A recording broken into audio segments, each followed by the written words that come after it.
Hello, welcome back to the Build and Invest show. Today, I'm going to be talking about just doing work and then finding problems and building solutions to them using AI. So today, I was working on the video to submit my open source hackathon project, and I just thought, you know what? I'm burning through videos. And I wonder how much these videos are costing me to make, right? Because you think the videos are free, right? Because you're just using your time. But you're paying for the services. And there's two things, you could pay for the service and not use it. You could pay for the service and use it. But I really wanted to start understanding like what I'm spending money on so I could figure out how to build something to either spend money better or change services or whatever it is. So today, as I was building this video, which I'll show you, I'm gonna be working on it. I said, you know what? It'd be really good to understand how much I'm spending every time I try to do a render.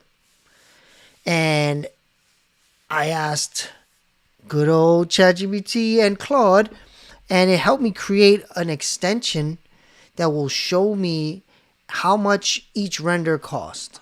So then it will help me make decisions about making renders, because the truth is these companies, they know what they're doing. They turn everything into credits, so you don't understand the dollar amount you're spending, right? So if you understood this render here is going to cost me $5 and I may not even use it, you might make a different decision, right, on what you do. So I decided, you know what? I'm going to make that. And I did in like no time while I was doing other things. We just live in this incredible time. And I think part of why I'm showing this is not to show off, because anybody could do this stuff. I'm not special in any way. It used to take a lot of time to learn how to do all these things that I know how to do. And now anybody can do it, right? Just by talking to AI. So in a way, it's kind of sad to me that it's this easy. But at the same time, it is this easy. You need to take advantage of it.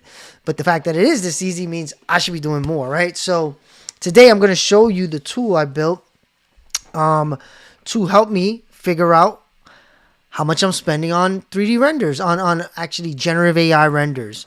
So I'm going to share my screen and just start showing you what I'm doing, right? So yesterday, I was showing you I'm building a video for my my hackathon submission, which this video has a bunch of little animations, right? So AI agents are about to become the biggest economic spenders in history. But right now, they drain a pre-funded.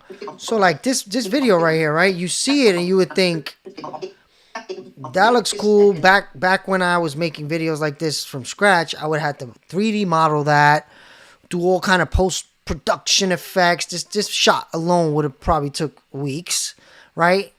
But it basically took a few minutes rendering in Kling.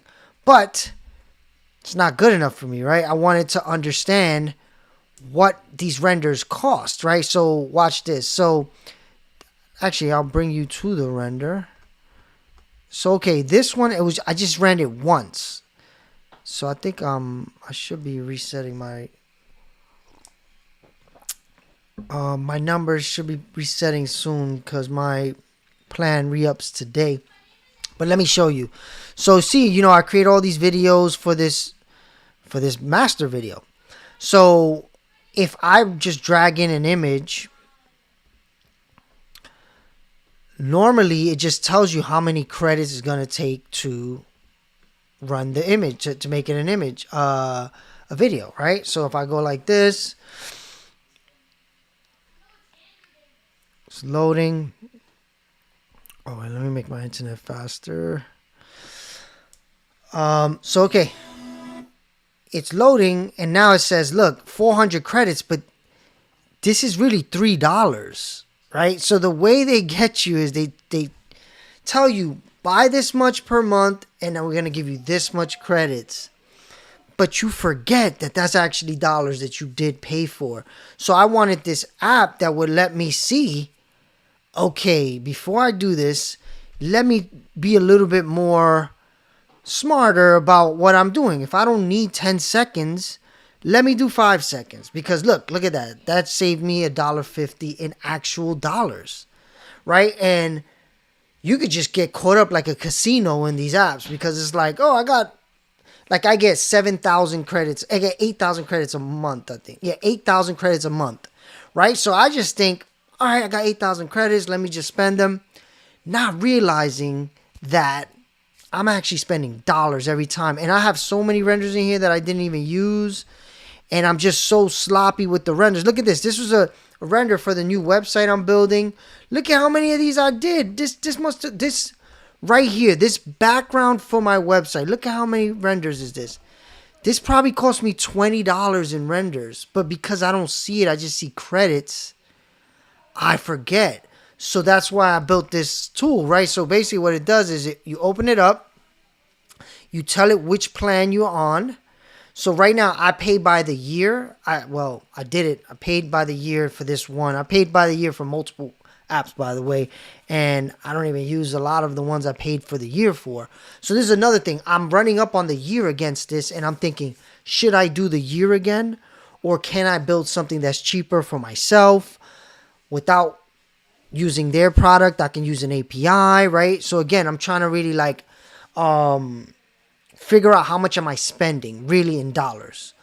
And, because it's like a gym membership. A lot of months I pass and I don't even spend the credits I paid for. So there's like this, I want to understand how much I'm really spending on these tools. So with the video tools, it's much easier to get carried away and just spend tons of money. So like I said, this whole year I spent $728. I have 96,000 credits. I know I didn't use most of them, but I'm on my last 3 months of this. And I'm trying to figure out, should I do a year again? Or should I just use Navo and only make videos through that? So I said, you know what? It would be good if I could understand how I'm spending credits. So I built this literally this morning. And I'm probably going to put it up live on the extension store. But the overall idea is, watch. So you can play around. So 10 seconds makes it $3. 5 seconds, $7.20. Oh, you can't even do 720. So then there's different options here, right? So there's another thing. I would go through each option and render the longest one 4 times. So look, $1.50 there. And then I will go to here, do the same thing, $3. Then I will go to here, do the same thing, another $3.50. So this was just my mindset because I knew I had so many credits. But now seeing that I'm spending $8, $9 on things a lot of times I don't even use. So now, for me, it's a better decision-making thing for me. So that's why I did it for that. And then I also did it for 11 Labs, because 11 Labs, same thing. You can make voiceovers where, it will play based on what you type in. And the thing is, right, that's 15 cents right there, right? So if I added more copy, 30 cents. If I added more copy. So a lot of times I max this out and make renders and I don't even use them. So now seeing this, I made this app and I'm like, oh my God, I'm spending $1 every time I do this. Sometimes I'll do this 10, 15 times in a day and I don't even use it. So I'm spending like $15 a day, not even understanding what I'm doing because of the credits. So I figured I make this. It's going to help me manage my overall understanding of how much I'm spending. I got it on GitHub. I don't know if I'm going to make it an open source thing. I'm figuring it out because, again, everything could be a product. Everything could be open source. It's a balance of what do you want to do. Do you want to make everything paid? Like there's most of the rich people, that's what they do. But I'm trying to figure out the best thing to do for everything. But again, I built this by just talking to it. And I'm still working on it. Let me pull up. Actually, I built this in Codex. So let me see. I'll pull up the windows. I got a lot of them. Got to find the window. And of course, as I'm talking here, any questions? Because last night I realized another thing, right? So I use Opus Clip, right? I use Opus Clip, and I go live every day now for like an hour. So every day Opus Clip is making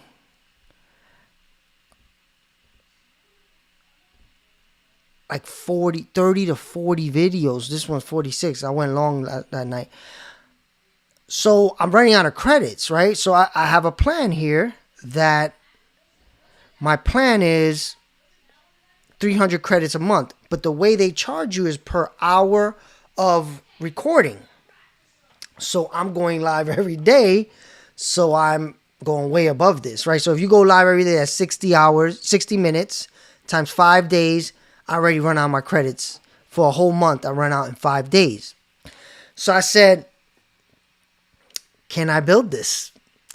And ChatGPT and Claude said, yes. The only thing that you won't be able to build is, so if you look here, they give you a score. And this score is kind of like a viral score. So this is their mode. This is why it's good to understand all this stuff, right? They created this because they have however many people using the app, and when they make a post, you schedule it through their app so they can see which posts do well. So because they have that data, their AI knows a video like this has a high chance of getting a high amount of views, higher than normal, because it has whatever the AI knows it needs. So that part I can't do through Opus, but I have been building that for Navo. Let me see. I might have broke it. Let me see if I still have it. I've been updating Navo a lot, and I've been breaking things. But again, it's only for me, so it doesn't matter as much. I did break it, actually. I remember now. I broke it. Let me see. Yeah, it's broken. So because all day I just work on different projects, I'll break things and then come back to them later. But let me actually did this load. Let me see. Analytics. Yeah, it's broken though. It is broken. So what I did here is Navo has data. It's just broken. It's not showing it. But what it does is every time I make a post, it knows how much it costs me to make that post. And then it divides that by how many views it got, so I know how much I'm spending per view. Just like when you buy advertising, right? When you buy ads, you spend a certain amount of money to get a certain amount of views. My thesis with this was I could spend less and get organic views, and those views will be there forever versus just having, as soon as I stop paying the ads, it goes off. So I broke it, but I also have learnings. So if you could see here, I'm not sure again because it's broken if it will show, but I have a section. Where is it? And again, these are all different things I'm building.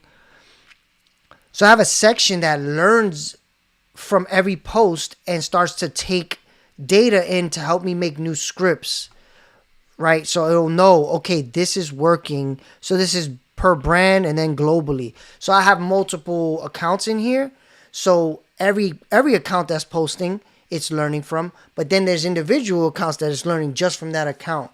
So again, this is just me like, what do I want? Can you do this? Yeah, okay, do it. And what I realize more and more every single day is we're all becoming creative directors.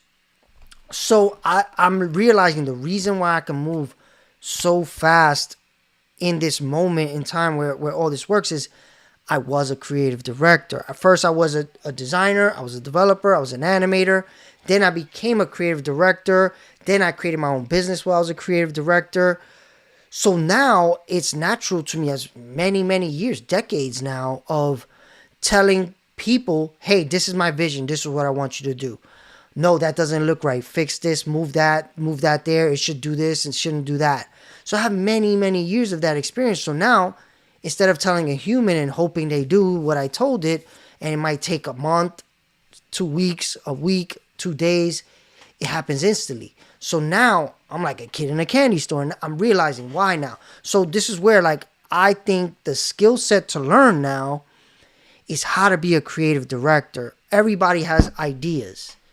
Now you just have to be able to speak those ideas or type those ideas. And we all get to be Steve Jobs now. Steve Jobs was like known for being like ruthless with his creative direction. He would tear people up. Wasn't a nice person. A lot of people say he wasn't a nice person because of this. But the truth is, he did get beautiful products, right? And yeah, those people probably didn't like how he spoke to them and the deadlines and all that. But he got beautiful products out of it. And that's his legacy. Well, now you don't have to feel that way. You don't have to feel like, I know I don't want to bother this person on a Saturday night, right? I can say, hey, I need you to fix something. And I don't have to worry that because AI is all day, every day. So I realized I need to rebuild this because I'm not going to pay. If I go live every day for a few months, maybe I'll slow down later. In the summer, I definitely don't see myself going live every day. But from right now to the summer, I don't really see a reason why I can't most days. So I'm like, I'm going to have to spend crazy amount of monies in Opus. So I'm looking at Opus, and a lot of what Opus has, I built in Navo. So let me show you. Let's see if Navo, again, I broke it. So let's see. But if you can see in the learnings page, look, 950 videos, 122,000 views. So I did have how much that cost me, but actually the part that wasn't broken was how much I totally have spent on these videos. Let me see, where was it? Return dashboard.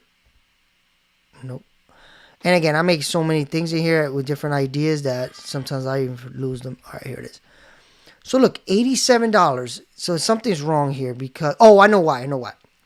There's 184 videos, but I post them on different social media platforms, different accounts. So, posting it multiple times. Sometimes I post the same video multiple times to see if certain times are better. I'm testing. So if you follow me, sorry, I know my video content might be crazy, but I know nobody's watching all my videos, but I'm basically testing with AI what's possible.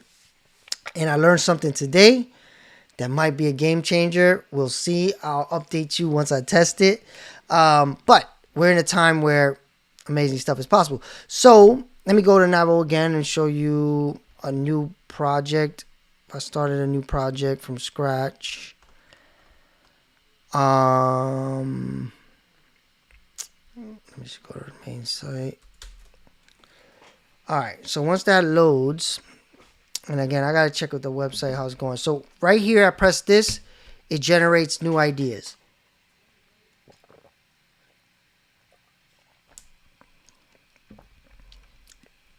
And yes, it could break because I've been having the AIs build stuff on top of it, and it's been breaking.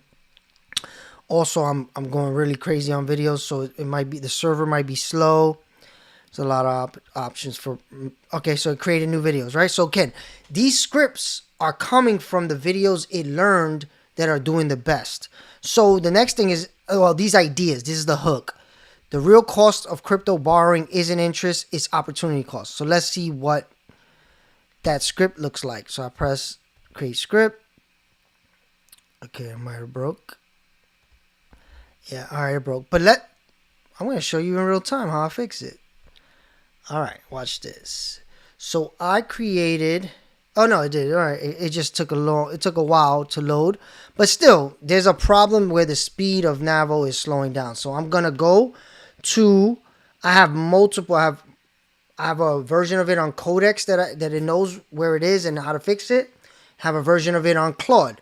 So today I'll try Codex. So I'm going to go Codex Navo. And that's a alias I created myself. So anytime I say that, it knows what I'm talking about. So now I'm going to say, I've been working on Navo on different computers. Can you download the latest from GitHub and try to figure out why the VPS is slowing down, and the return on investment section is broken. There you go. And I should have. I've learned some stuff. My friend was telling me yesterday to ask it about a confidence score. So I'm going to try that today. Let's see if this loads. Once it loads, it will. I'll make a voiceover. You'll hear the voiceover, and then we'll go from there. So going back to this, right? Opus, and I even have this area here for news. I haven't done this one in a while. Find news, right? So, this part it seems like things are loading slow. Enter search terms. Okay, Bitcoin search terms. It used to have them pre-filled.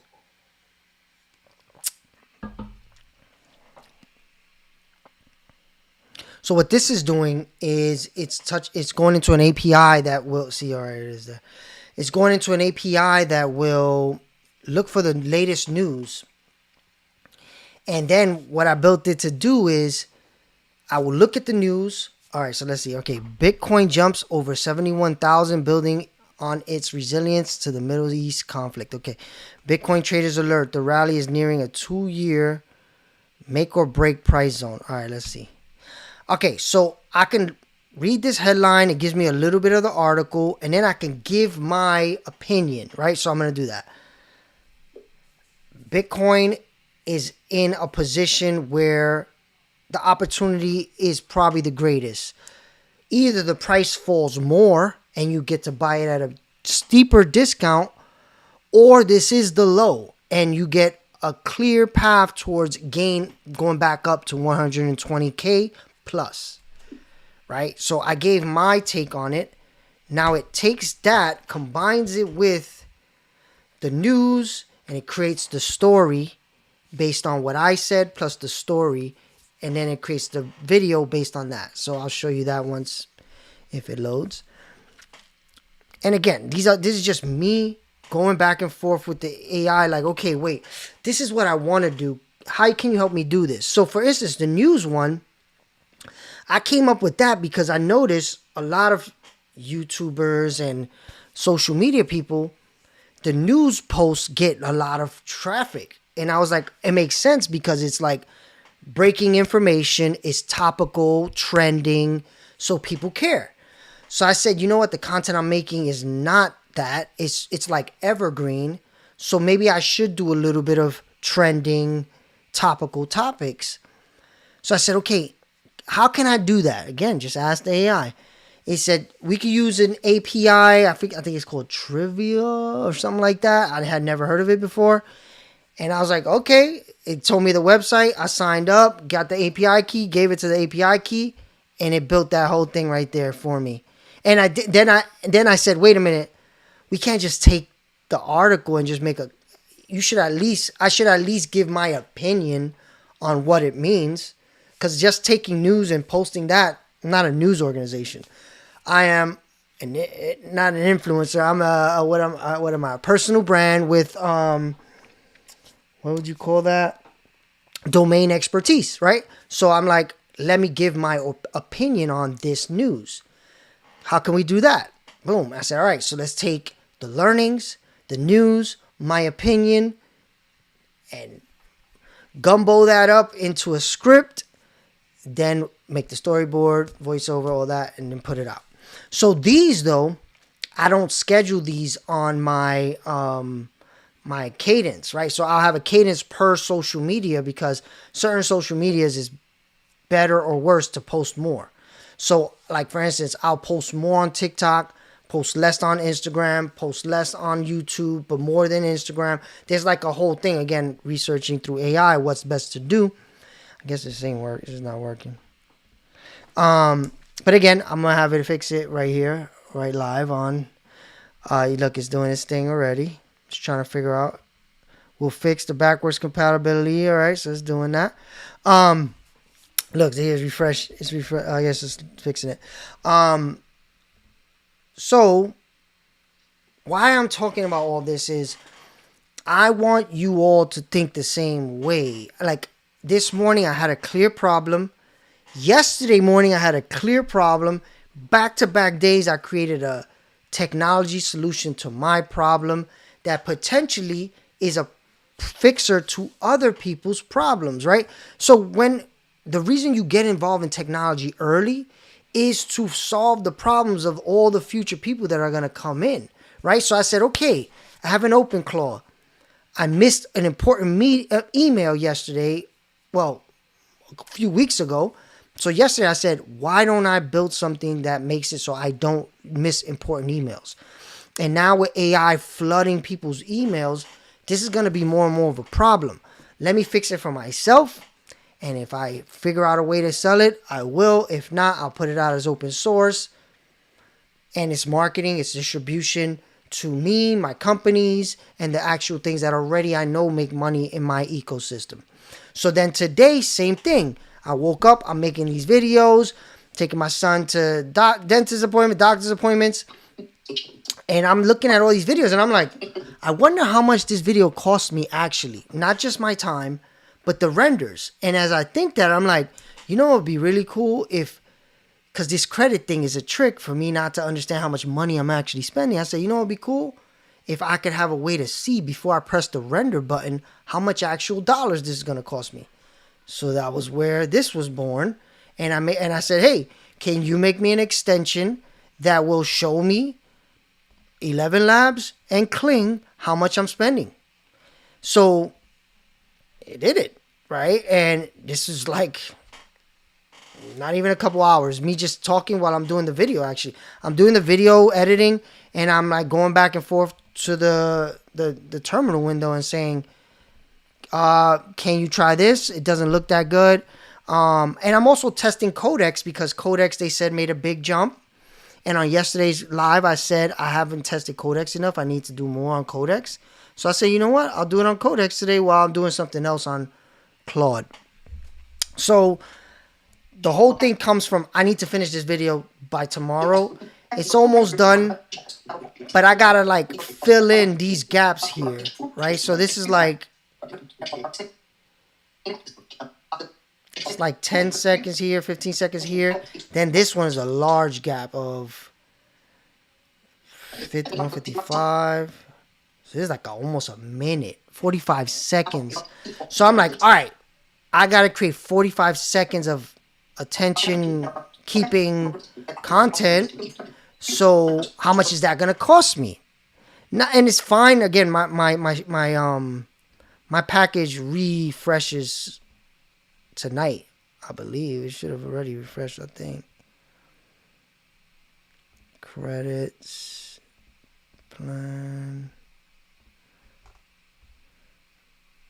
Okay, March 12th. Oh, man, no, I'm wrong. It's the 12th.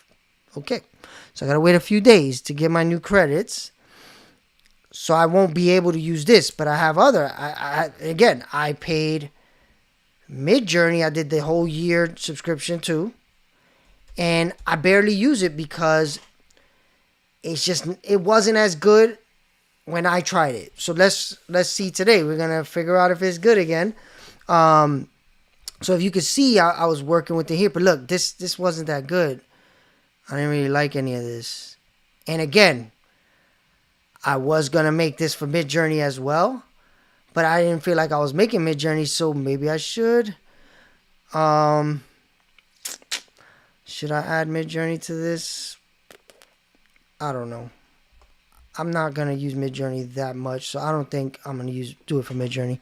But I do need videos right now, so let's make it happen. Okay, I'm going to show you how I do this. So all right, so that was technology side. Now this is media side, using AI to create videos, right? So this is Premiere, editing app. You can use any editing app. But what I do is I actually recorded this voiceover. This is not AI. AI agents are about to become the biggest economic spenders in history. But so what I'm doing is I'm taking each sentence and creating an image prompt for that sentence. And then and I'll show you, I'll just walk you through the process of that as well.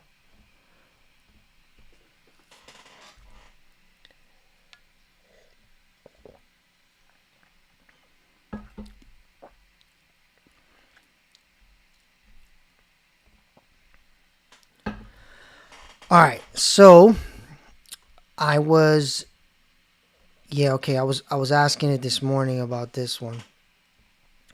So let's see what Midjourney does with this image prompt. Let's get back to here. Okay. And I know, like, this is like ADD candy, like, right? For the person to be able to jump around in different ideas and thoughts, most people are not able to do that.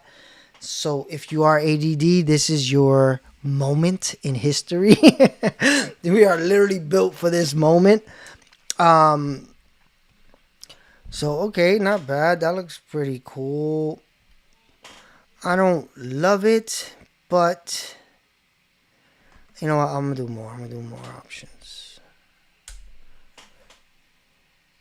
And again, Midjourney, they give you a certain amount of fast, turbo, relaxed.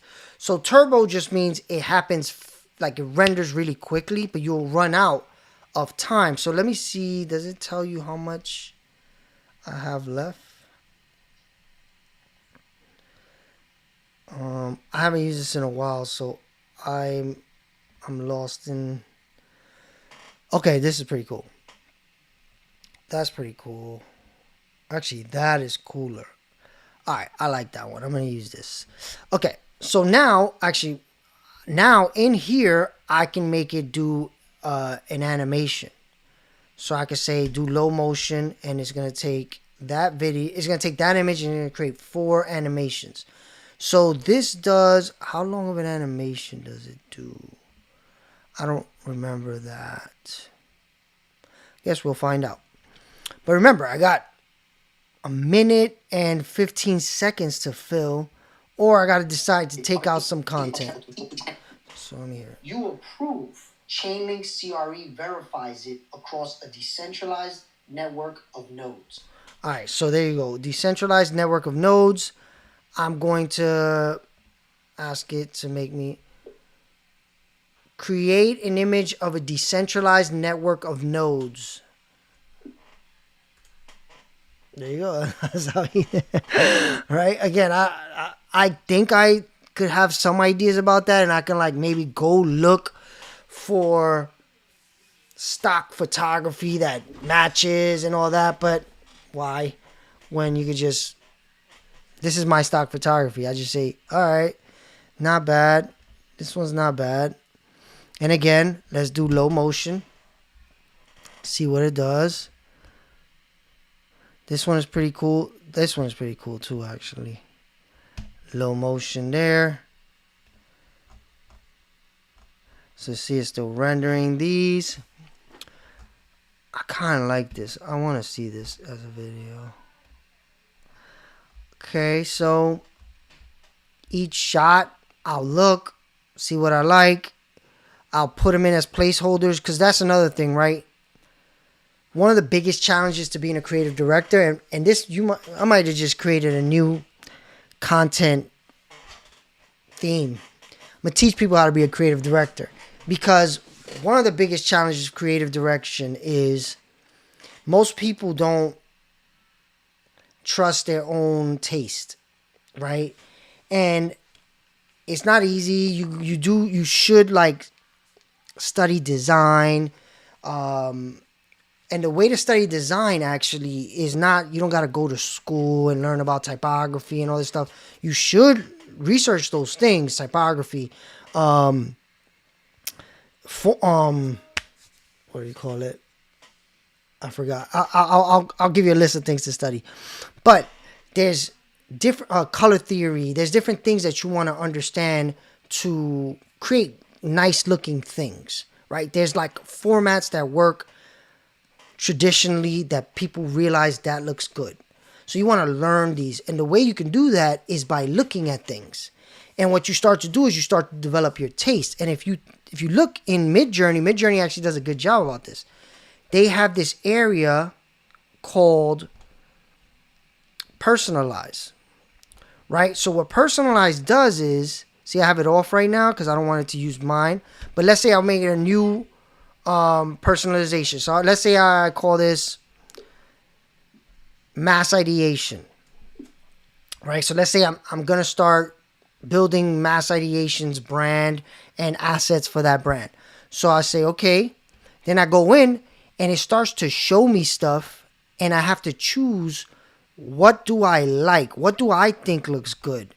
And there's reasons for what I'm choosing each one of these things for, but you might think that looks good and you might select that. So the more things you look at, the more you will create your own understanding of what you think looks good and what you don't think looks good.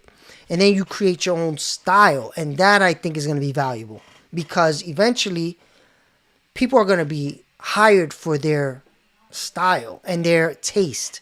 So it's going to be like, I want to hire Miguel because I like the way his stuff looks. I kind of like how these other people's stuff looks, but I like how his stuff looks. So the reason they would like what my stuff looks like is because I've developed a style that they can recognize and say, that looks different, let me go with that. But we all can do that. Me and you will not have the same style. Me and anybody on earth, we're all different. So if we all develop our own style and put it out there, there will be people that say, I like that style, I want that. And this gives you the opportunity to charge more. Why? Because they can't get it anywhere else, right? So if it's like, okay, you like this style, this is how much I charge for my style. They could choose to buy it or not, but if they really want it, they will pay it. I worked in agencies, and I remember being a production person, and I could do anything. But they would pay some artists way more than they paid me because he had this style that they really wanted. And I would always be like, man, should I just develop a style? Because I could have done that.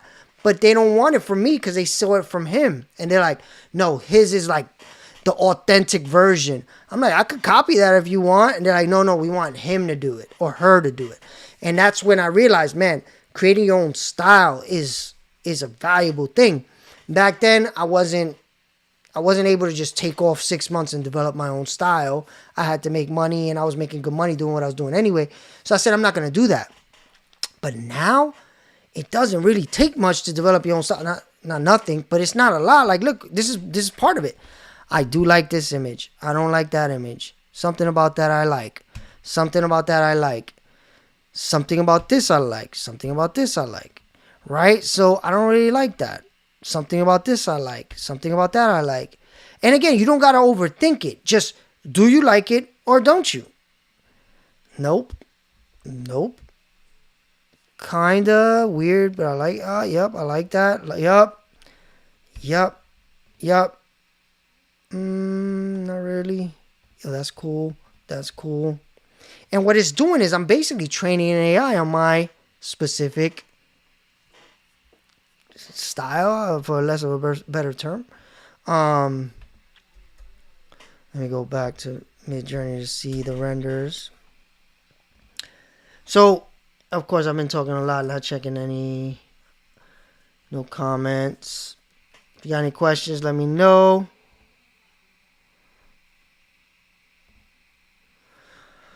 All right, so let's go to the Midjourney and see the results. Some of it is still rendering. Okay. Actually, you can make it bigger.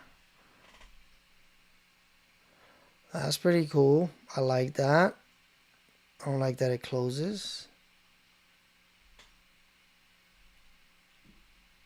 Oh, it's going the wrong way.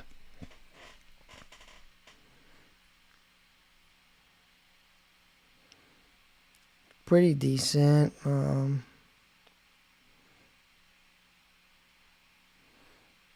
I don't like that too much. So if I had to pick one, I'll probably pick the one where that it opens, and I might just cut it off before. Let's see how many seconds that is. Did it tell you? Let me tell you how many seconds. So I'm gonna download this.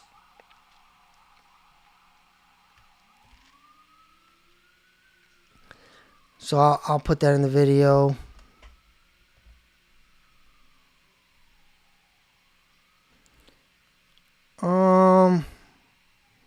Kind of cool. I don't know. That's better, I think. Decentralized node makes sense. That's pretty cool. I like that one.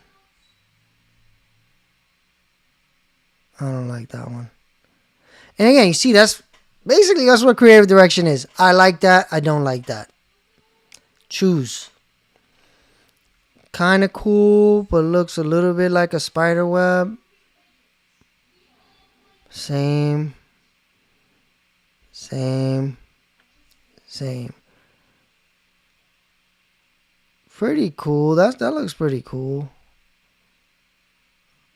I don't like the bottom there.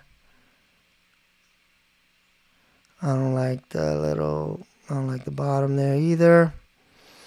I don't like the clock thing. So again, this is the process. And again, you start to develop more confidence in your opinion as you make more and more stuff. I've been a creative director for a long time, so I'm confident in my ability to pick nice looking things. But not everybody might not like my style, so you can't worry about that. You just have to say, what do I like? Create the renders, choose what you like, put something together, put it out into the world. It's never been easier. I used to have to make all this by hand. I would have to like create the 3D of all this, create the Bitcoin logo, create the animation, make the camera move. All this would take days, weeks. Then that's just for one little 5-second shot. Per shot, we had to do all that. You're watching me like do stuff that used to take weeks in like minutes. So you get to benefit from that. Where if you were learning how to be a creative director years ago, it would be a different ball game. So take advantage of the luck you have in being alive in this time. You approve. Chainlink CRE verifies it. That's the wrong thing. I needed. That was something else. So, okay, let's pick the Chainlink CRE one. Oh, I didn't download it. Oh, so I realized something too. I didn't download the high-res versions. But for now, whatever. Before I know, so here's another thing.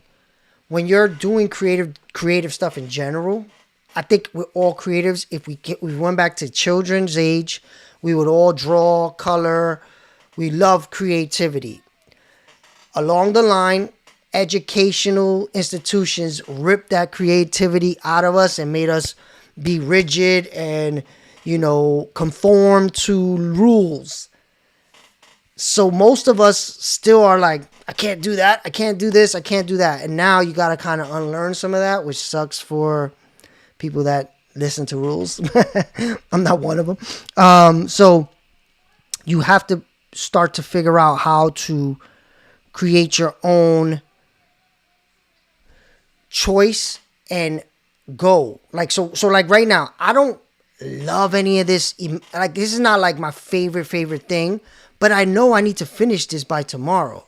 So this is where for creatives, having a deadline, even if it's self-imposed, is important, because a creative will just keep poking away at making it better and better and better and never finish, right? So I'm like, okay, even if it's not perfect, it's done. And it will be sent to them, and I have a chance of winning $10,000. If I don't win $10,000, it's still a benefit because I have an open source product that brings me possible distribution to Stack. So I can't lose. I'm just spending time. I am spending credits, but it's not a big deal. Okay, so I'm going to use this one. I download it. I'm going to put it into Premiere. Oh, okay, so this finished. Let's see what's up with this. Okay, the findings. The broken ROI section was a data compatibility bug, not a rendering issue. Okay. The VPS slowdown had a real app side contributor. Okay, there was repeatedly running FFmpeg. Okay. The live deploy pipeline was also broken. GitHub Actions was timed out. Okay. What I changed. In content py schedule in scheduler.py, I normalized cache analytics. Okay. In analytics, I made the agent post filter tolerant of missing source or whatever. I don't even understand what that means. But again, you see, This is crazy. This would have took a person for a long time. And if it was me, I wouldn't have done it. Right? So, okay, I switched to deploy SSH. Okay. Load env.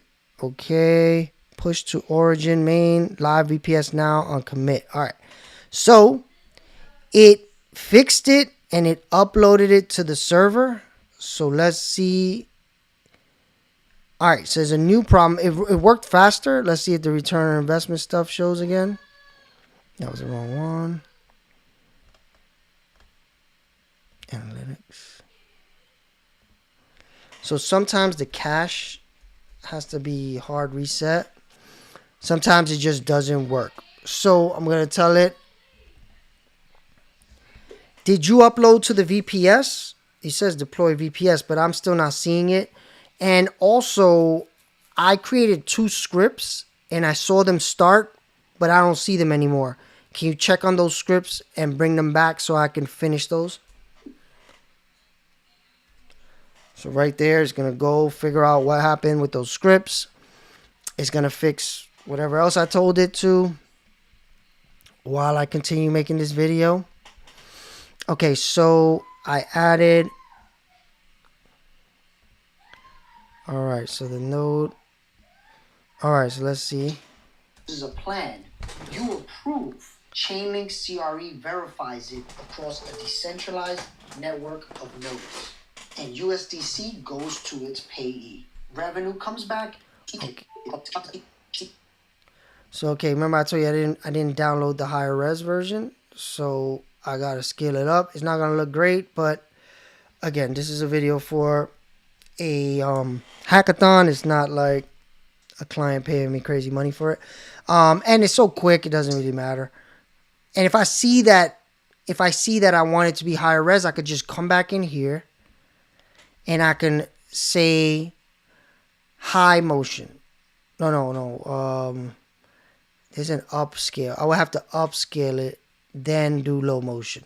So because I had a lower version of the image, I'm getting a smaller version of it, but it's fine, whatever. So, okay. It proposes a plan. You approve. Chainlink CRE verifies it across a decentralized network of nodes. And USDC goes to its payee. All right, so this is that. I need to get another...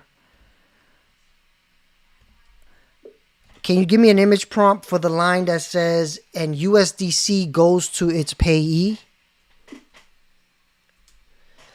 Okay, so it's going to give me an image prompt. It understands because it has the context of what we're talking about. It has the full script. It knows exactly what I've been doing in the agent. So this is why I'm doing it within this specific chat, because it has the full idea of the project. It has the full script. It has what other things I've been building, so it keeps a similar look and feel. So, okay, we're going to go back. Any questions? None. What are you guys working on? Is there anything you're working on? Put it in the chat. I see people on Twitter. I don't really check Twitter. I'm not sure how comments work on Twitter. Can somebody make a comment on Twitter to see if I see it here? Please. And I'm going to check on Twitter too to see if I... Because I know LinkedIn, I can't see it. It looks like I think I can only see YouTube here.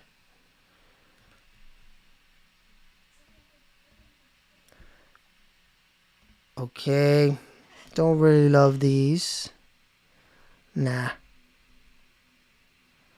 I don't like these. Alright, let's do it again. And let's do it again. So sometimes I'll just do way more versions so I can have more options to look at.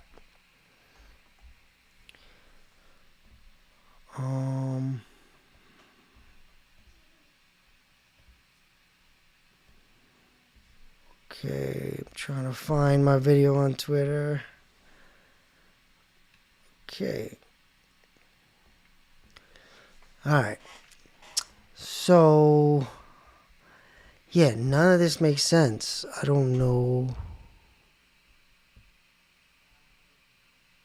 No. Okay, so I'm going to tell it, And again, this is from my history of being a creative director, knowing how to discuss this kind of stuff.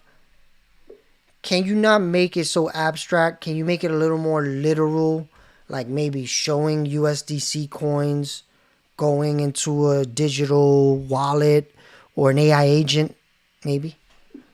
Actually, maybe make it the USDC go to an AI agent based on this image. So I'm going to take one of the other images I had with the AI agent, this one.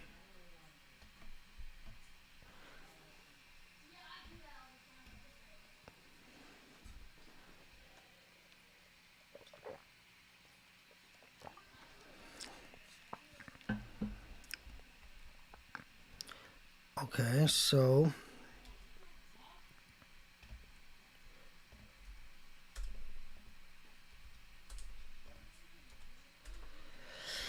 all right. So now we're going to see what this does.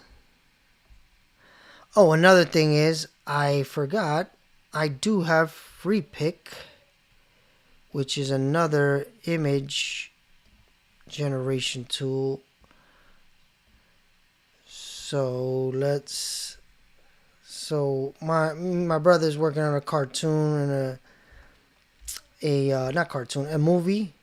So you're gonna see some stuff. He might be working right now. Okay, so I'm going to turn that off. Make 4.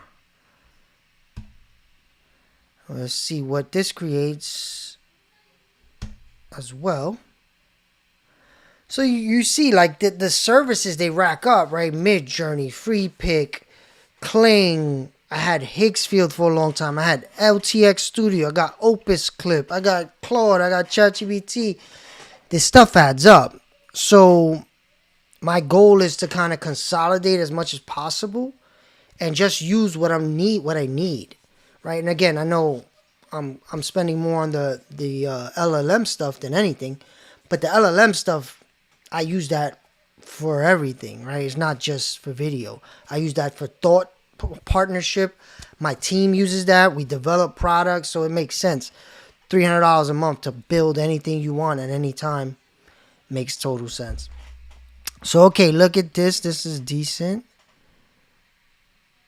I don't love it, but okay, we'll see what the best thing is. Actually, I want another 4 of these. Okay, so let's see what Midjourney did.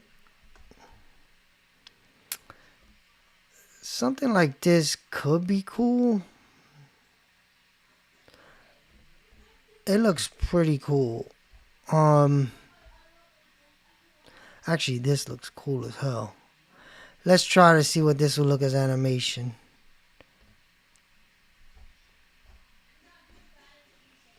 And then you could do high motion. So low motion in Midjourney means it'll like be slower, subtle. And then high motion is like, you don't know what you're going to get. It could be multiple shots. It could do all kind of crazy stuff. So sometimes I just like testing that stuff out. Okay, so let's see what's going on with the app. So this is pretty much what I do all day, every day. And of course, I'll have the Telegram where I'm talking to my OpenClaw, and then I have Slack where I'm talking to my actual human team. So you can see I'm building multiple things. My team is also doing the exact same thing, the humans and the AIs. So now if you look, a team of 3 actual humans all using AI agents and multiple AI agents, we could do the work of a lot of people. You can see why jobs may be less needed, right? If I had old school mindset and I said, all right, I need 15 employees to do all this work, I would need to be able to pay 15 employees, right? And if I can't, I just couldn't do that stuff. But because we have AI, I just need to pay 3 employees, me and 2 others, and $300 plus these other AI costs. But still, nowhere near the cost of 15 employees, right? So this is where most businesses are going to get to this. The benefit you have is you're understanding this now, you're watching this now, You can be a business owner. There's only two types of people. It's either a business owner or an employee. If employees are coming down in amounts needed, still business owners. You get to make a business the easiest time ever. I made 2 in the last 2 days. Yes, making them an actual business that makes money has a long, distance from where they are now I built the product in 1 day. That's used to be the hardest part. Now the hardest part is marketing the product. So, okay. Live check is good. The VPS is on. Okay. Waited for background terminal. Yes, I did not manually rsync. I pushed to main. Okay. Your 2 scripts were still in the disk the whole time. The reason they disappeared was a pipeline bug. All right. So let's see. Let's see if it fixed that. It's not there. Where is that? All right. Let's see. All right. So let's first check the return on investment if they fixed that. Nope.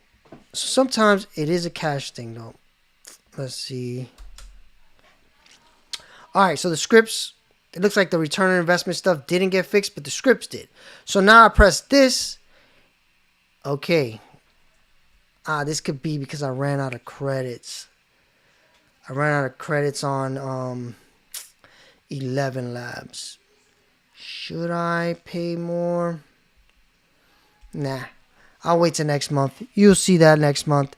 Yeah, I'm not going to pay an extra. I'll have to pay $70 for a few weeks. Doesn't make sense. So again, this is where I could use the API somewhere else where I have money right now, but it just doesn't make sense. Like, I don't need to make, this is not going to change my business. So now, because I can see the dollar amounts, I know this is 12 cents. But that's because I would be going through 11 Labs. But I ran out of credits on 11 Labs. So you can see, look, I'm here. I'm at 99%. Spent 100,000 credits. And this is why I was like, I really got to understand how much money I'm spending here. Because I used to have the $99 plan. And I was like, I'm not using it. I was not filling the full thing. So I'm like, I'm not paying $99 anymore. I'm going down to 22. But then I ran out. So now I kind of need to figure out where is the best use of this. This is now $22 a month. And I'm going to figure that out. I may need to stay at the $99 plan. We'll see next month. But this month I did finish a couple weeks early. But it wasn't just because of my usage. I was playing around with other things in here and it kind of killed my credits again, right? So if you do stuff like if you want to create a video, because you can create videos in here too and images. Right, so look, let's see if this works actually. I don't think I fixed this. Let's say, create image of a ham sandwich. All right, so I got no credits left, so it's not showing me. But I need to make sure that the app would show how much I'm spending in credits here too. You can make music. This is very expensive too. Sound effects. It's pretty crazy what you could do. So, let's go back to Midjourney and pick what we're going to do. All right, so okay, see, you can see this is high movement. You see how it has a lot more movement? And then this is low movement. That's decent. I don't really love any of them, to be honest. Let's look at Freepik. So Freepik is pretty cool. You pay $40 and they'll give you pretty much unlimited images. You just get the speed changes, right? If you want to go fast, they give you a certain amount of fast versus free. So I think Freepik is a valuable thing if you're not going to build your own stuff like me. But I already built a version of Freepik on Navo. I just pay for it, and this is my last month, so I'm trying to spend it before I finish. But that's how I created a lot of my my YouTube thumbnails, stuff like this. That don't look like me, but it's getting better. It's getting better. Actually, let's see. Some you guys. This comes from my not that. right? So this is my own version of Freepik. So okay, I don't love these either. This one is kind of cool because it shows USDC. It does look like a robot. It has Bitcoin inside of it. Let me just put this as a placeholder, even if I don't make it a video. Because again, not everything has to be animated, right? So let me put this in here.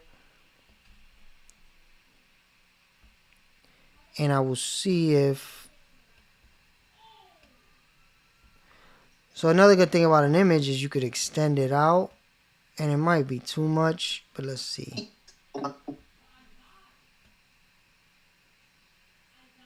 And what I could do is this, the Ken Burns effect. If you ever heard of this, this is another, old school trick. Is the Ken Burns effect is something where even though there's no animation, what you can do is you could just slowly scale it up, and it feels like it's an animation because it is moving, but it's just not animated, right? So all right, so that might be too much. 100 might be too much. 108. So let's just do like something like 95. Let's see. Probably 95 is way too much too. So okay, let's go down to 75 and then we see what that looks like. All right, that's good. That's cool. All right, so now another little pro tip. This will make your videos look just a little bit better, which is what, you want the little things that make it look a lot better. Okay, so pick the two keyframes, then you right click on the keyframes and you press Auto Bezier. That basically makes it so it like smooths out the scale up. These are little animation tricks. Like I told you, I did this for a long time. So across a decentralized network of nodes, and USDC goes to its payee. Revenue comes back in, the treasury grows. So okay, the cycle runs. That Bezier didn't work well because I kind of held this too long. So I need to check this Bezier. See if that's better. Bezier means like it's like a curve. So it starts out slow, gets faster, and then ends slow.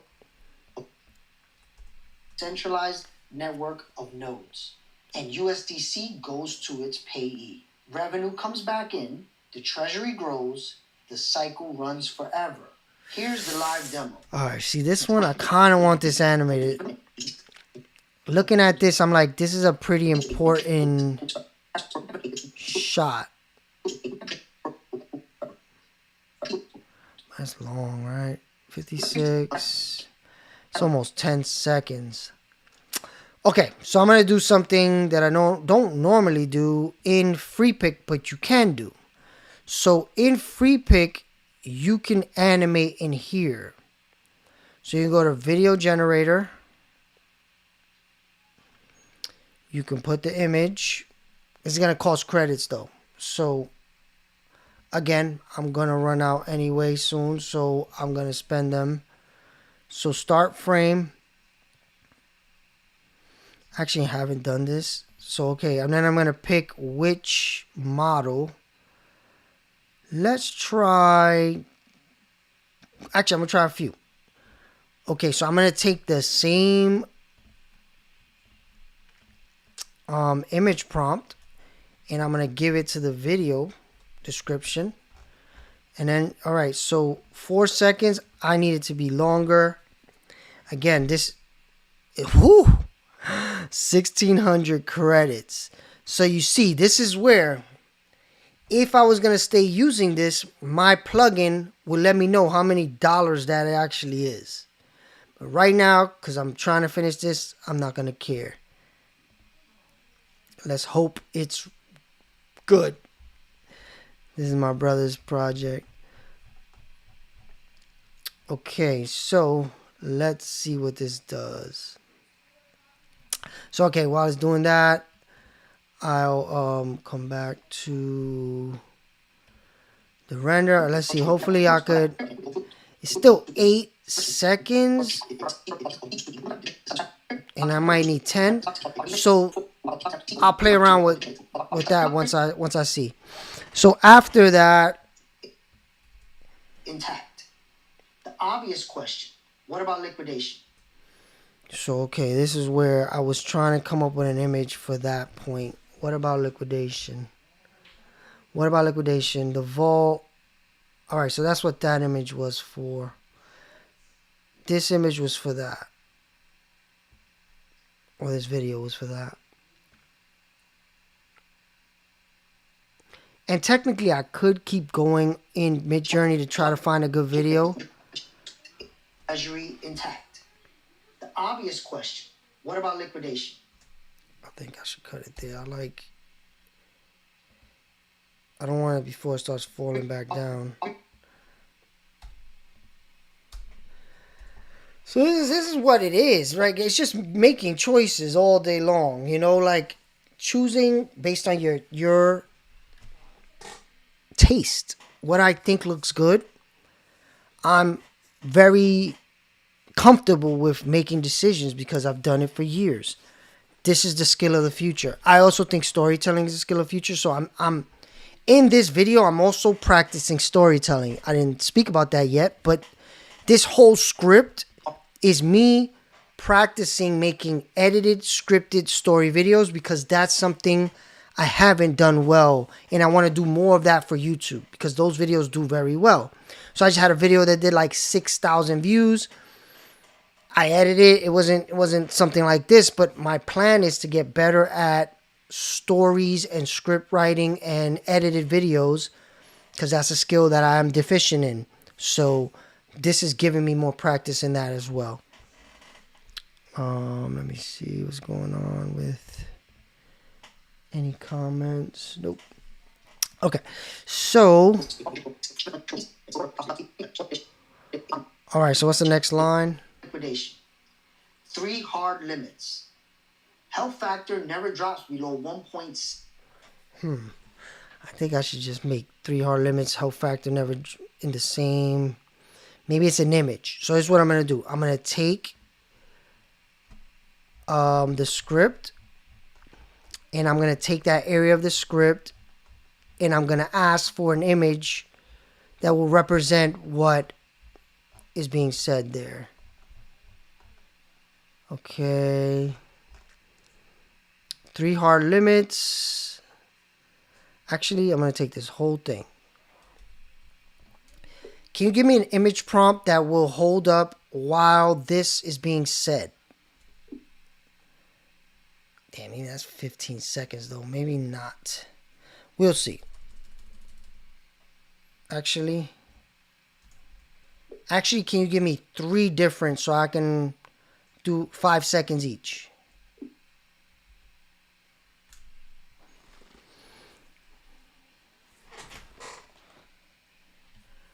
All right. So yeah, this is it, man. This is the fun stuff. This is fun to me.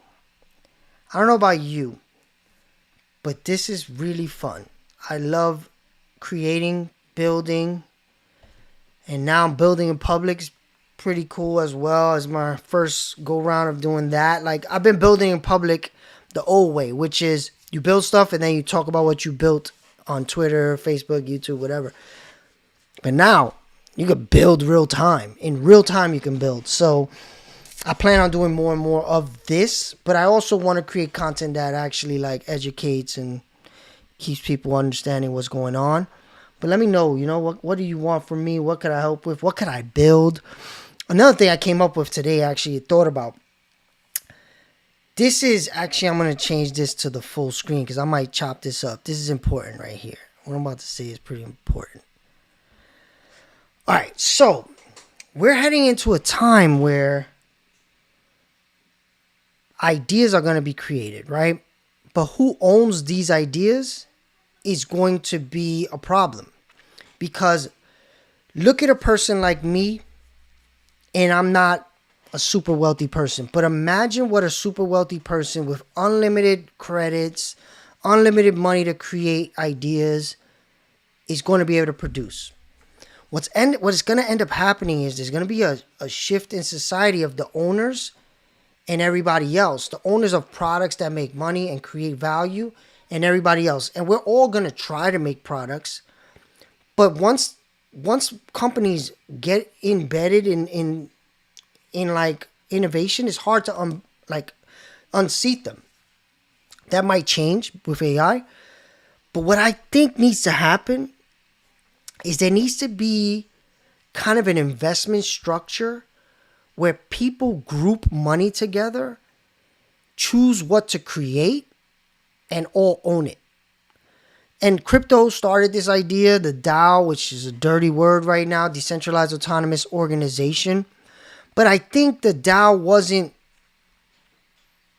wasn't fully given a chance all the way, right? It's a couple years. This is like a new mentality to think about. Everybody was just trying to make money in the quickest way possible, not understanding how true innovation and fundraising and all this stuff works. If you raise money for a project, the investors don't expect money for 10 plus years. 7 to 10. That's honest. Venture capital, 7 to 10 years. But in crypto, people expect money back that month, double. So there's no way to make these people happy. But if everybody comes together and says, okay, let's pool money together and decide what we want to build, even if it's just for us. So imagine, let's make the math easy. 1,000 people come together. They vote on something that they all need. They create it. They put the money up, they create it. Now they use it every month, and more people than them might use it every month. Now they will benefit from that investment and the thing that was created. So I think that's where things need to go. I think we need to get to a point where we say, okay, and this might be the network state with Balaji, right? Like it might be like, okay, a bunch of people who are into Bitcoin and Ethereum want to build Bitcoin treasuries, like what I'm doing, right? They come together, put up the money to make sure it exists. They use it for themselves. They vote on what happens with it. They profit share from it. And I believe that's what it needs to go to, because if it doesn't, what happens in the opposite way? Let's say I took the traditional route with Stack. Raised $1 million, raised $10 million, raised $50 million, exit to Microsoft, Chase, whoever. I got rich. My team and I got rich. But all the users, Chase might turn around and say, now 10 times, the fees are 10 times more. And there's nothing you can do about it, because unless you want to rebuild it, right? So this is the problem with the way the current system is built. We don't, like most people don't own anything. And it takes individuals who want to try to create something to get money from people who fund, instead of getting money from the people who use it. Because this is the problem. When you raise funding, you're saying, I have a fiduciary duty to get my investors back as much money as possible. That is different than I have a duty to give my customers the best product for the cheapest price. Those are two opposite things. So if we don't combine those ideas, the customer's always going to get screwed, because the customer getting the best product for the cheapest price does not get the investor the most money. So unless the customer is the investor, this won't get fixed. And we are at a point now where we gotta start making this happen fast, because ChatGPT might make everything. And guess what type of investments they take? Fiduciary duty to make as much money for their investors as possible. So they have to do crazy stuff. So imagine Sam Altman has to. So right now he just raised money at like a $10 billion valuation, something crazy like that. How is he going to get investors back money? He probably has to figure out how to get as much money out of each one of us as possible. What does that mean? It might not feel good. We might not enjoy what he's doing to make his investors their money back. But we got no say because we don't own it. We're not the people he needs. It's legally in the contract. If you don't do what you are fiduciarily duty to do, you either get kicked out. Sometimes you go to jail. There's people that have gone to jail for that, right? So we have to align incentives. So the incentive, if you want to make a product that people need, want, and are going to use, they should own that product. But again, you can't own the product if you don't put up the money for the product to exist. So there's only three options here. Either the founder figures out how to bootstrap from day one and make enough money for the company to do amazing things, and then that person, whoever he or she is, decides to keep the mission all the way through and give the best product to the customer at the lowest prices. Or take money from outside investors, and they are the ones that you are catering to, and the customers are third, because it's investors, founders, customers. But if the investors were the customers, then they come first in all ways. But society has to understand investing is risky. You can come up with an idea. 1,000 people can come up with an idea and it still can fail. But if you got 1,000 customers, it's hard to fail, right? So if you take 1,000 people, create anything, charge $50 a month, that's $50,000 a month. That's very hard to fail. Making $50,000 a month is very hard to fail, especially now, because you don't need an army of people to run something. Now, the governance can be an issue because, America, 50-50s, some people like one side, some people like another side. I've seen that destroy ideas as well, like just people not agreeing. Having 1,000 people agree on something, that's tough. So that could be like the chink in the armor of my idea. But I really think this is what has to happen, and fast. And I don't have the audience size to make that happen. So if anybody's watching with that type of size audience, let's start figuring it out. Because the truth is, 1,000 people paying $50 a month almost could build any type of company. Because with that 50,000, it could get to 10,000 customers very fast. Now, 10,000 people paying $50 a month is millions of dollars. Millions, right? So now, let's just do the math. I think it's $5 million a month, but I don't want to. All right, so 10,000 people paying $50 a month, $500,000 a month. So times that by 12, $6 million a year. So if those 1,000 people help it get to 10,000 people, $6 million a year.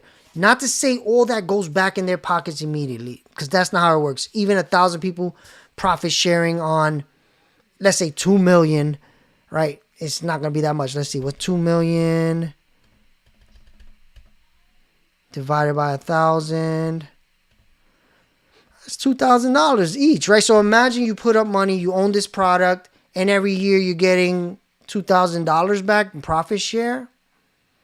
It's not bad, and then it's a product that you use and actually need, and you're getting other people who may not own it to also get in there, and which, at this level you would have to be. And that's just 10,000. Companies like Coinbase have hundreds of thousands of people using the product. Facebook, billions. ChatGPT, billions. No, I don't know about ChatGPT having billions, but Facebook, it's like 4 billion people that use Facebook. Yes, they don't pay, but they pay with their data, and they don't own Facebook, right? So, again, this is the movement I hope exists before I no longer am alive, but I don't know if humanity will get there fast enough.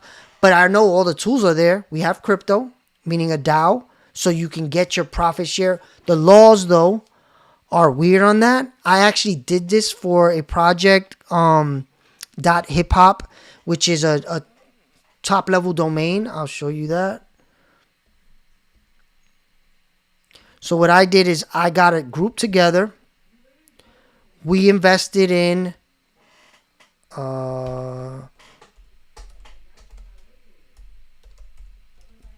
we invested in owning this domain name.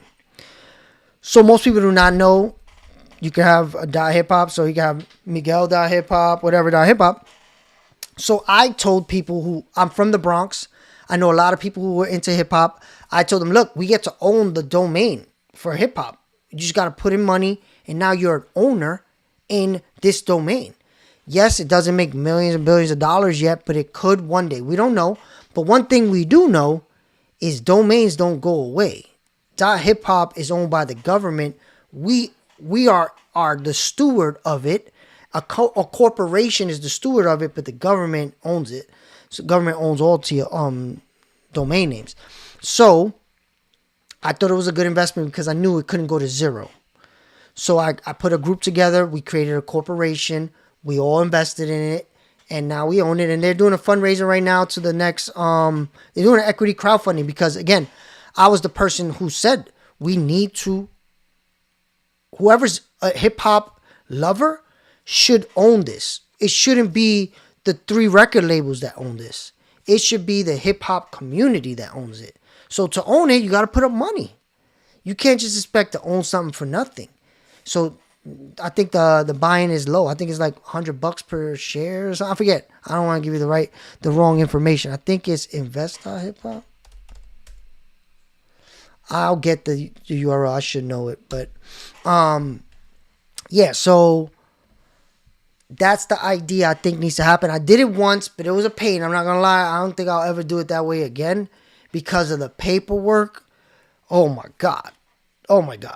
So this is where a DAO makes a lot more sense because there's no paperwork. It's just your tokens, your signing is all on chain.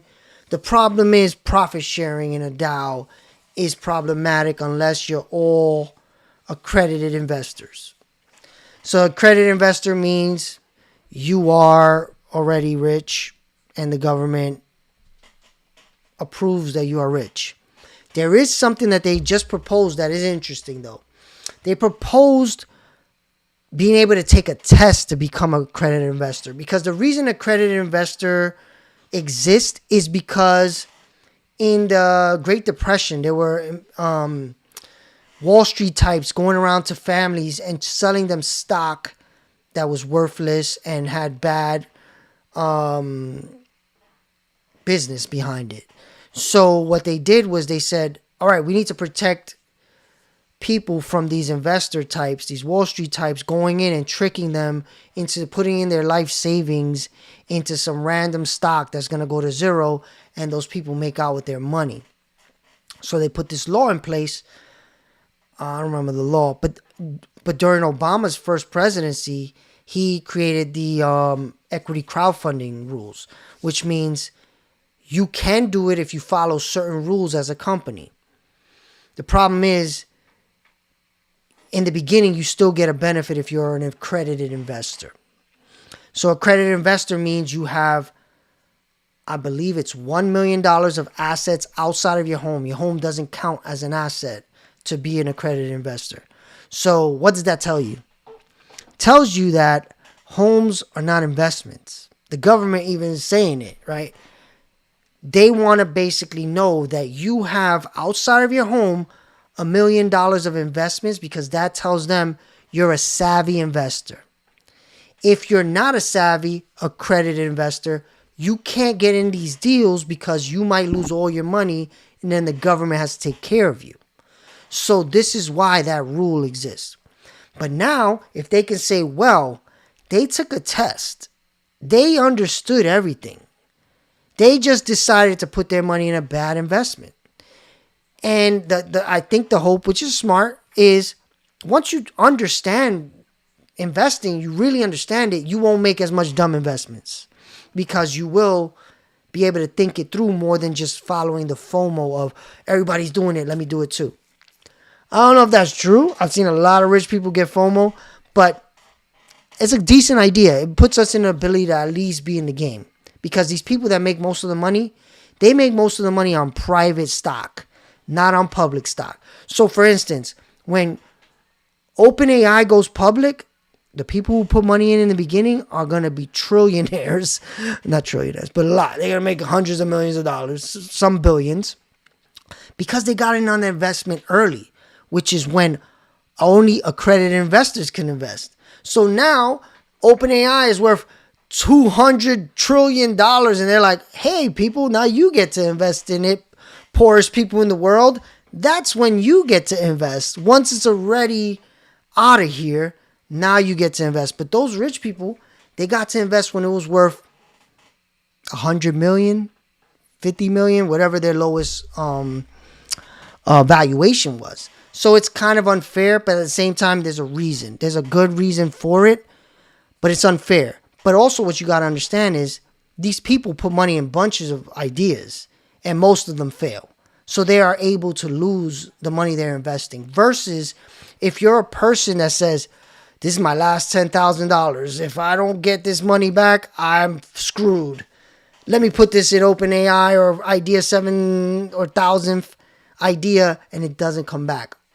Then you're screwed. Another big thing is, like I said before, these investments take years to pan out. So you could put that $10,000 today. You're not seeing that for 7 to 10 years. So if you needed that $10,000 next year, too bad.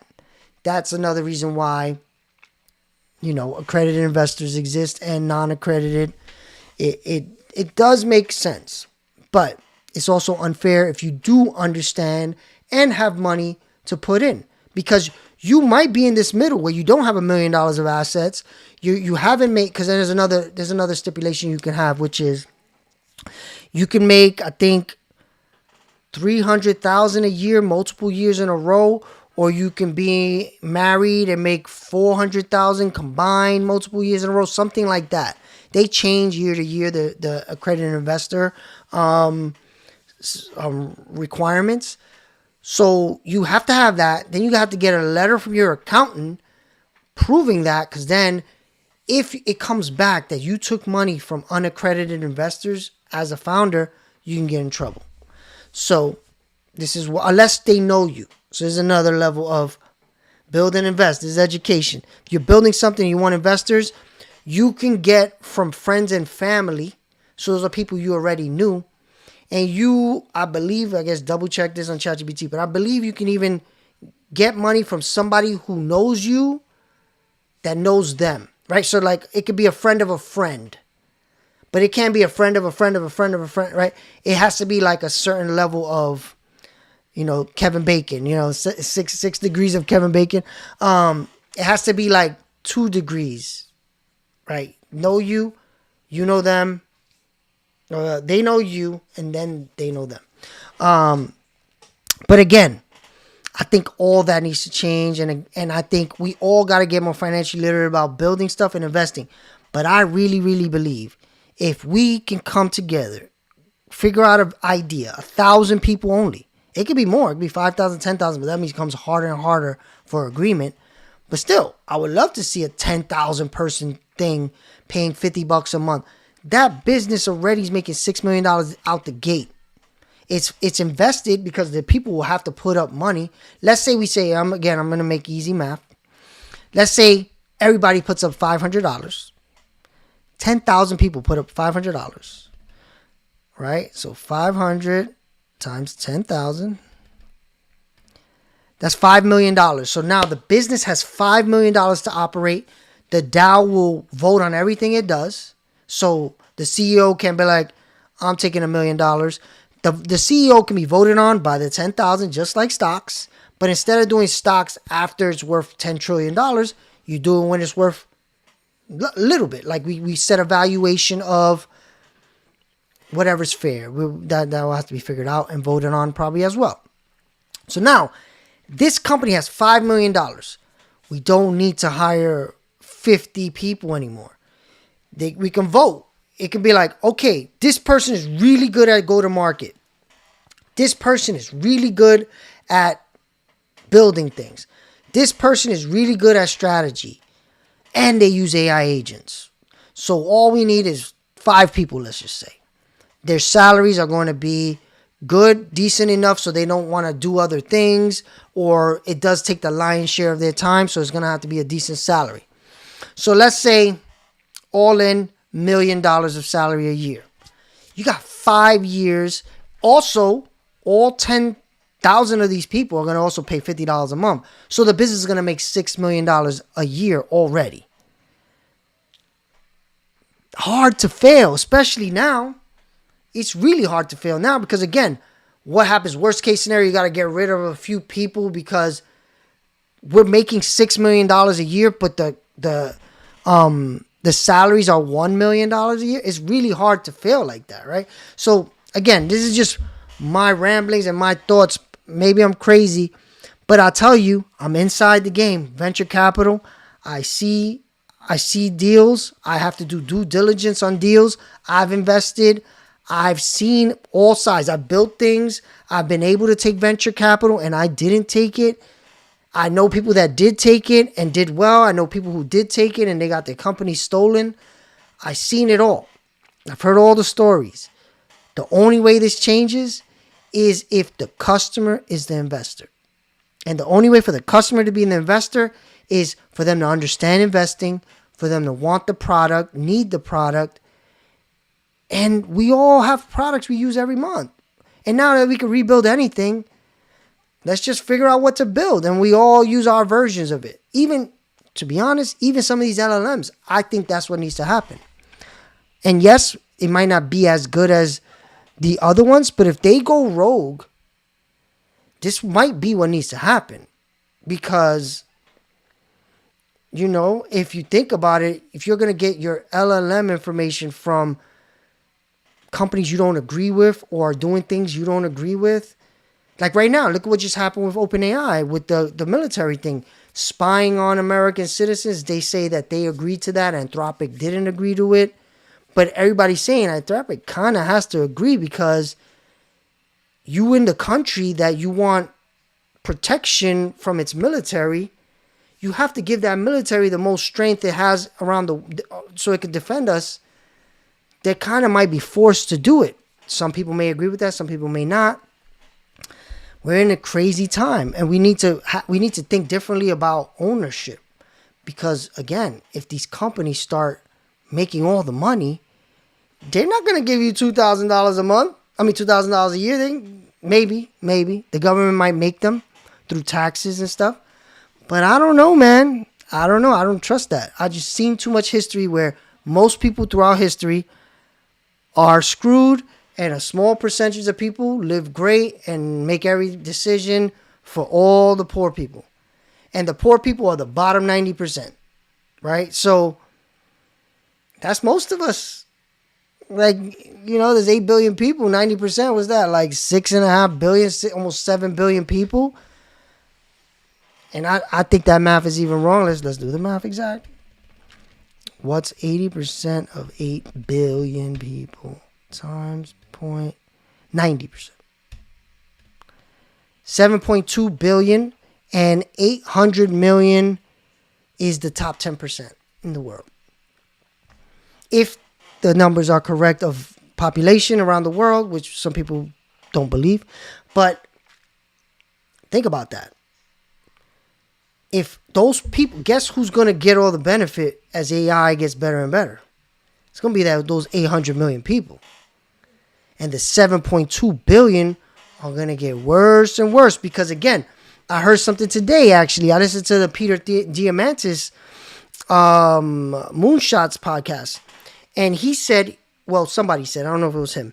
They said, I can see a large work type being catering to the rich. So most people will have to cater to the rich because they will have all the money. So now they're saying, okay, we need some type of universal basic income. That it was based on universal basic income. So they were like, we need some type of floor so people are not like starving, but we'll give them just enough so they're not starving, but they're not happy, right? So they'll have to do something for money. But the rich people, the top 10%, will have all the money. So the people that don't want to not be happy will have to cater to the rich. I don't know. Does that sound good to you? I don't know. But don't sound good to me. And it sounds about right. It's what history has been out throughout our whole existence. But this has the chance of locking it in, because there's no upward mobility if they have the better AI and all the money. So it's kind of like your cat taking over your household, and now it's like, no, now I run this household. There's no way, right? Because the cat has no money, and the cat is not as smart as us as humans. So as the intelligence gets better and better, they're going to have better intelligence. So they're going to be the adult. We're going to be the pets.